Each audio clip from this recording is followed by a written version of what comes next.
I'm going to go do is I'm going to go check the PSI, pounds per square inch, and make sure I'm talking into my mic here.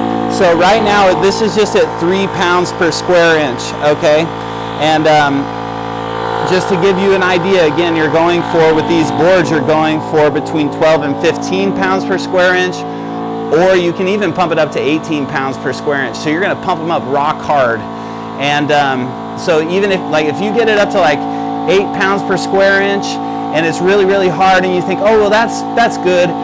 Remember, you want to pump it up between 12 and 15 PSI. That's going to give you the ultimate ride, okay?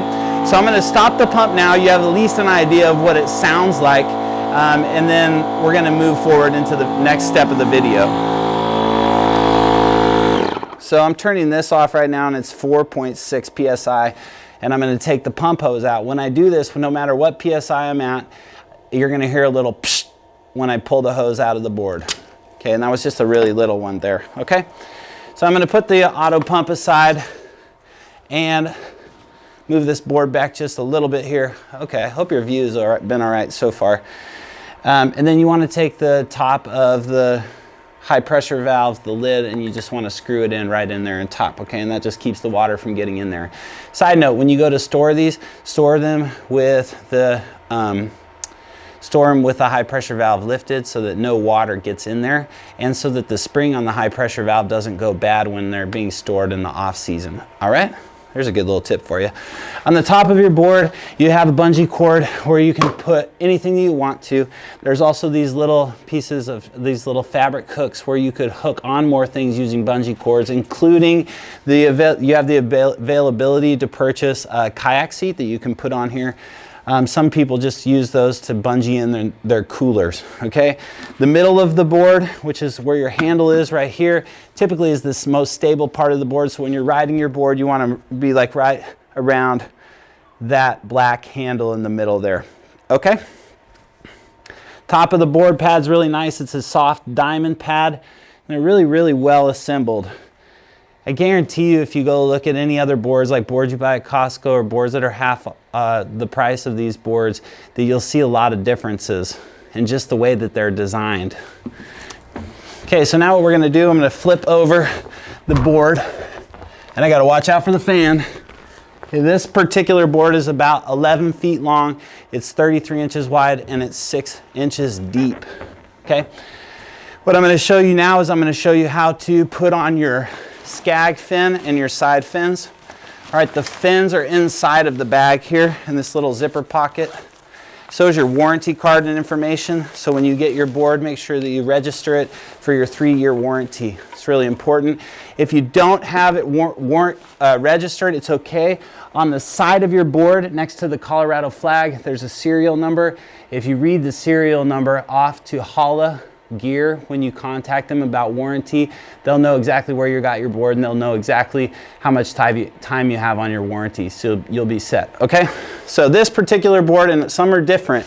Some of you that have purchased or are purchasing the Rival straight up have these little fins already built in, okay? Same with the Haas board, they're already built in, and so you would only have to focus on putting in the skag fin, which I'll show you how to do.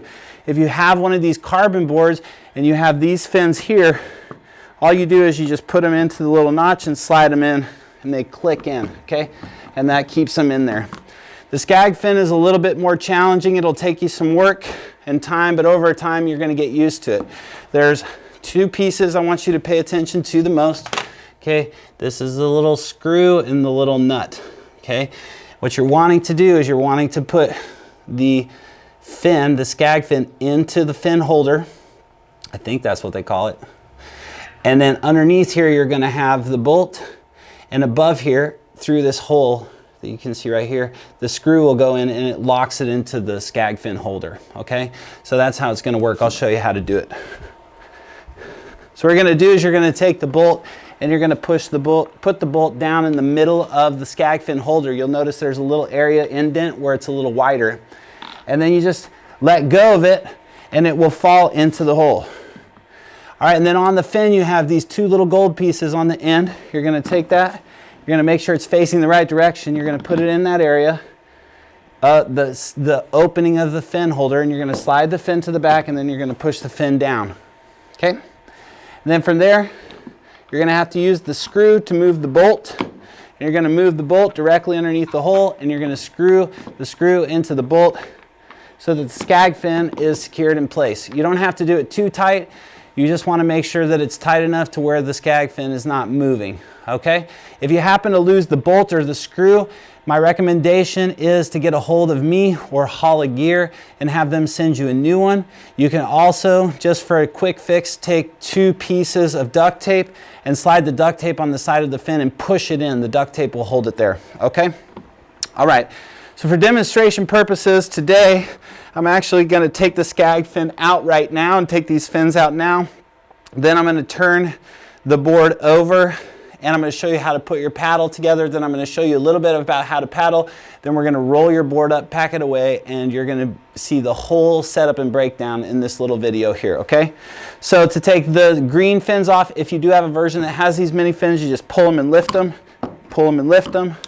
Okay, and then I'd say right away, put them back into your bag. If you put them on the pavement and it's dark outside, you might not be able to find them as easy, right? It's happened to me plenty of times. And then with the skag fin, you just unscrew the screw from the bolt, pull the screw out first, then you tilt the skag fin forward and slide it forward and lift it out at the middle so it comes out. And then you take the screw and you screw into the bolt and pull the bolt out from the center here. Now you've got the bolt and the screw and the skag fin separated, and what I do is I just put the screw right through here, screw this in right here so it's nice and tight so you have it for your next use. Okay, and then you put that right in the bag. Okay, and then just so you have the idea of what it looks like in the fin holder is like that. That's what's holding it into your board. Okay, all right, cool. So I'm going to put the skag fin back into the bag, I'm putting the skag in the bag. All right, now I'm going to turn the board over. To hold the board, you want to put your hand on that handle that I showed you, the black handle right in the middle there, and then slide the board underneath your arm like this. Okay, and I'm going to turn it around in here. This is Spotted Dog Yoga, Folsom, California. We opened 6 years ago. Our stand-up paddleboard yoga and adventure company started 3 years ago. And we've been retailing the heck out of these boards in this area for the last 2 years, and people absolutely love them. I've had nobody come back with a complaint about them. So if you want to get your hands on a really good board that I think is at a very purposeful and awesome price, then you want to get these boards. They're going to last you a long time. They're a good investment. You wouldn't buy cheap running shoes if you're going to get into running. It's just going to make it uncomfortable, not fun. If you buy a nice board that's a good investment, you're ultimately going to be doing more paddleboarding because you like it more, and it's going to last you longer. Okay, so the three-piece paddle, pretty simple. In fact, I might come just a little bit closer to you to show the parts of it. Okay, this is the paddle. Those of you just learning to paddleboard, remember, you're not scooping water. The front of the paddle is the one that has the Holla logo on it. That means that the flat part is pulling the water. Okay, and I'll show you a little bit more on how to do that in a minute. So you'll take the bottom one first, the bottom paddle, and you're gonna just take this little knob right here that's on the second part, and you're gonna open up the bottom part, bottom paddle, and then you're going to slide this piece in. Okay, and then you'll see here on this piece there's a hole. You see that? Yep, there's a hole. And you're going to take and you push this button and slide it right on in there, and it snaps in. Okay, and then you just fasten this right here. Boom. All right, same thing with the second piece. You flip this piece open. You'll notice that right in the center there's a notch there. See that notch right here? That lines up with the little notch that's on the bottom of this paddle. You can see that right there. Okay, so you just take and you slide it down the notch right here. Slide it on down the notch. Good, and click it in. Okay, boom, like that. And then when you want to resize, and I'll show you how to size in just a second, but when you want to resize it, you just flick that part out, and then you can move the paddle up and down. One quick thing, if you're paddling on your knees, which is a great way to learn how to paddle or to take a break, then you want to have the paddle length down as low as you can.